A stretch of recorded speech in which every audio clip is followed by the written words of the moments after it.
Hello ladies and gentlemen, Panzer here. So, Overwatch has now been patched. Yes, the PTR test phase is over and the patch is finally out on the live servers. So I'm going to run through the patch notes and talk about what the changes are.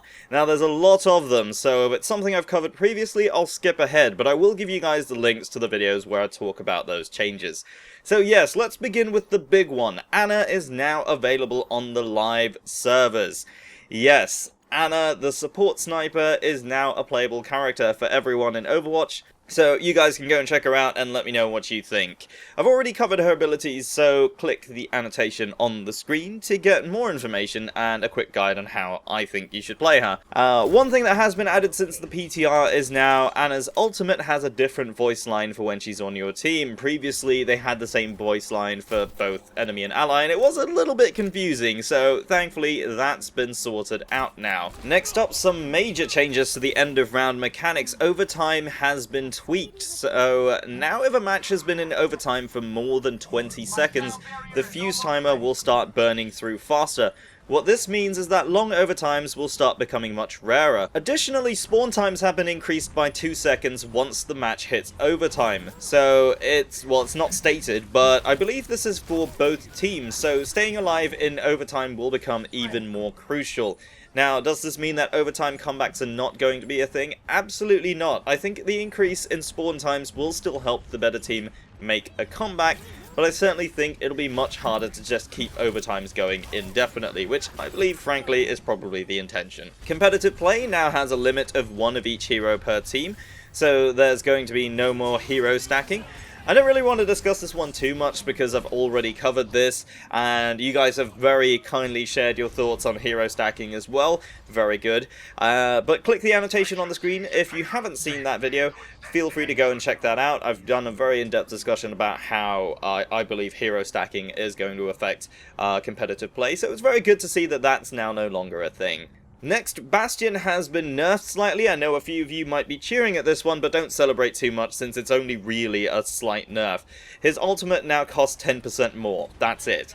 This means that getting his tank form is going to take just a little bit longer. I don't really see any issues with this. Frankly, I thought Bastion was fine as he was, but this change isn't really going to affect things too much either, in my opinion. But feel free to let me know what you guys think down in the comments below. Another character that has been tweaked is Deva, and this is a big one. Her defense system is completely reworked, and she's an absolute monster in the game now. She's definitely becoming one of my favorite characters to play, and she's certainly a lot of fun.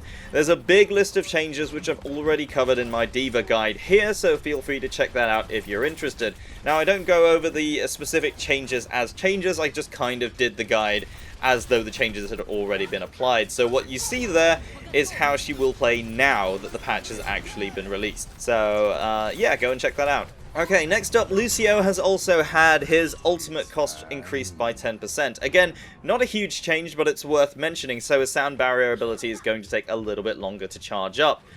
McCree has been buffed, as opposed to the last time when he was nerfed. This time his damage fall-off has been extended, so he will maintain full damage at longer ranges. This brings his effective range more or less in line with Soldier 76, and makes him more viable for countering long-range enemies like Hanzo and Pharah, instead of just being relegated to being a flank defender or counter. Mercy has been tweaked as well. Her damage boost beam will now boost damage to 50%, I believe, instead of just 30%. This brings her in line with Ana's nano boost, but it now also no longer stacks with other damage boosts from other Mercies. So having two Mercies on your team boosting damage doesn't really do anything. In fact, it does nothing. Her ultimate has also been reworked, so it now costs 30% more to charge completely. However, she can also now move while resurrecting her teammates, and that leaves her less vulnerable to enemy fire.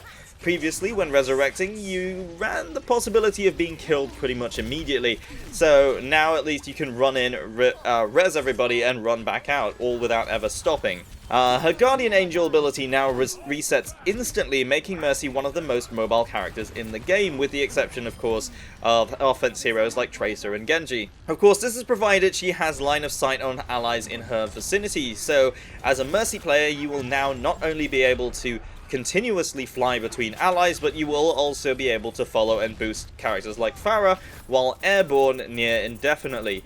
So if you combine Guardian Angel with her sort of angelic descent, so you can float in the air. You can actually stay airborne for pretty long, provided you have a flying character that you can fly to. So that's kind of interesting to see, and we're going to see how that really plays out. Roadhog has had his ultimate cost increased by a whopping 45%. Not sure what the reasoning behind this is, but it definitely is a pretty severe nerf to Roadhog's ultimate.